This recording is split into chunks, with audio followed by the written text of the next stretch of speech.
But I suppose someone must have forgotten to shut it. My husband is out, Mr. Crofstad. I know that. Then what do you want?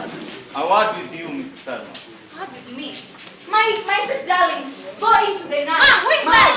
Who is that? Oh, don't worry about the strange man. You go in. No, who is he? Who is he, mommy? Okay, you don't know the name. You can't pronounce even. Go there with the and sit. No, man, he wants to play with you. We can't carry it now.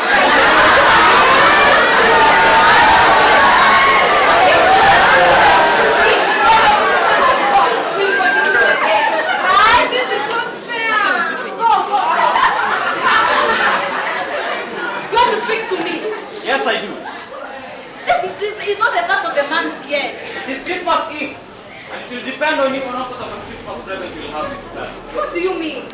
Today is the time you needed her God. Let me tell you that. I was right in what I thought then.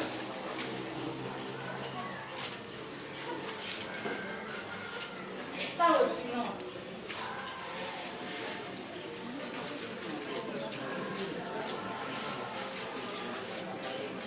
Can't tell you that.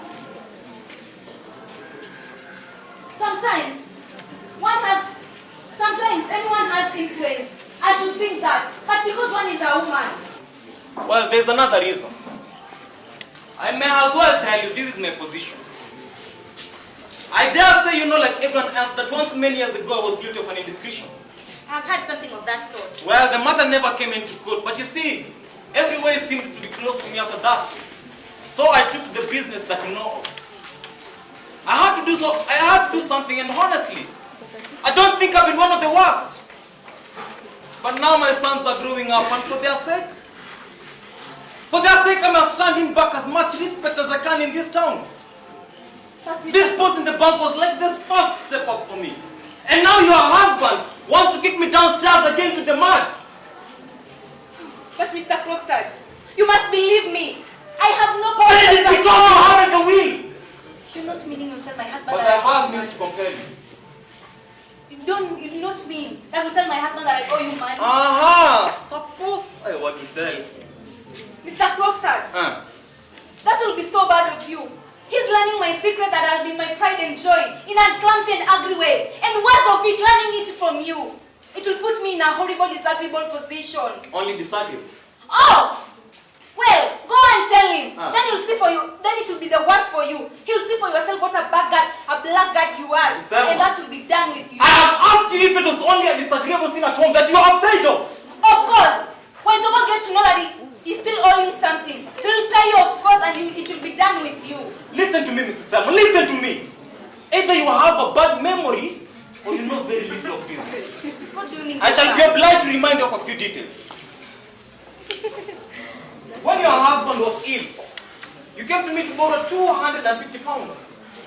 Yes, I did. I didn't know anyone to go. I had promised to get you that amount. Yes, you did. I promised to get you that amount on certain conditions. Your mind was so taken up by your husband's illness and you were very anxious to get the money for your journey abroad that you seemed to have paid no attention to the conditions of our bargain. Therefore, it will not be amiss if I remind you of them, Mrs. Selma. Now, I promised to get the money on the security of a bond which I drew up. Yes, and which is Good! But below your signature, there were a few lines constituting your father as right for the money. Those lines your father should have signed them. Sure, they did sign I had left the date blank.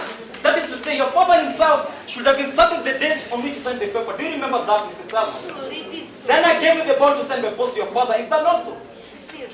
And you naturally did so at once. Because 5 or 6 days afterwards, you brought me the bond with your father's signature and then I gave you the money.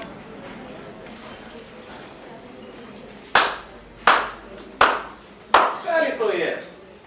But to come back to the point, Mrs. Selma, that must have been a very trying time for you. Yes, it was. Your father was very ill, wasn't he? He was very near his end. And then he died soon afterwards, Mrs. Selma. Yes. Tell me, can you by any chance remember what day your father died? I mean, what day of the month your father died? Papa died on 29th of September. That is correct. I have ascertained it for myself. And as that is so, there's a discrepancy which I cannot account for. What discrepancy? The discrepancy consists, Mrs. Selma, in the fact that your father signed the bond 3 days after his death. I don't understand at all. You'll have your money soon. Mrs. Selma, your father died on the 29th of September. But look here. Mrs. Selma, look here. Your father dated his signature on the 2nd of October. That is a discrepancy, isn't it? Yes, it is. That is a discrepancy, isn't it? Yes. Can you explain it to me? It is a remarkable thing to that the words the 2nd of October as well as the year are not written in your father's handwriting. But in one that I think I know of, well, of course, that can be explained. Your father might have forgotten to date his signature, and someone else might have dated it affectedly before they knew of his death. Well, there's no harm in that, Mrs. Sam. It only depends on the signature of the name. I suppose it is your father himself who signed his name here, Mrs. Sam. No, he was not. It was I who signed it.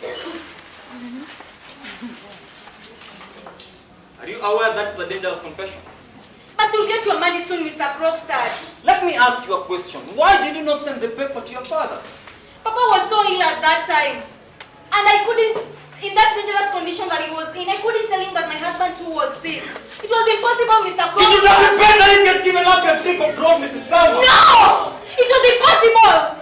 I mean, the trip was to save my husband's life. Can't you understand? And it never occurred to you that you're committing a fraud on me. No.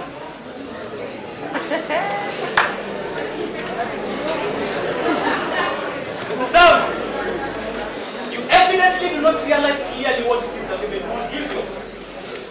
But I tell you this, that my one false step that lost me on my reputation was nothing more or nothing worse than what you've done. You?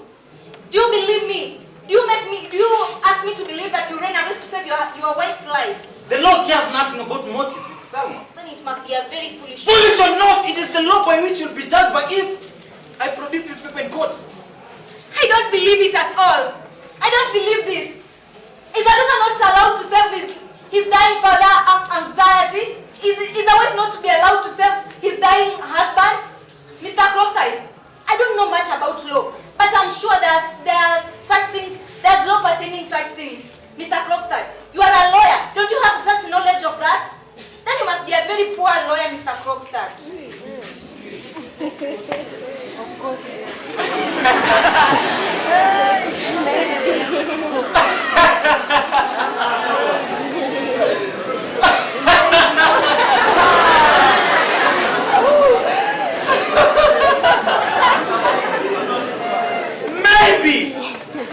Maybe. But matters of business. Such business as you and I have brought together, do you really think I don't understand that? Do you really think I don't understand that, Mrs. Selma? Very well. Do as you please, but I tell you this, if I lose my position in the bank for the second time, then you're going to lose yours with me, Mrs. Selma.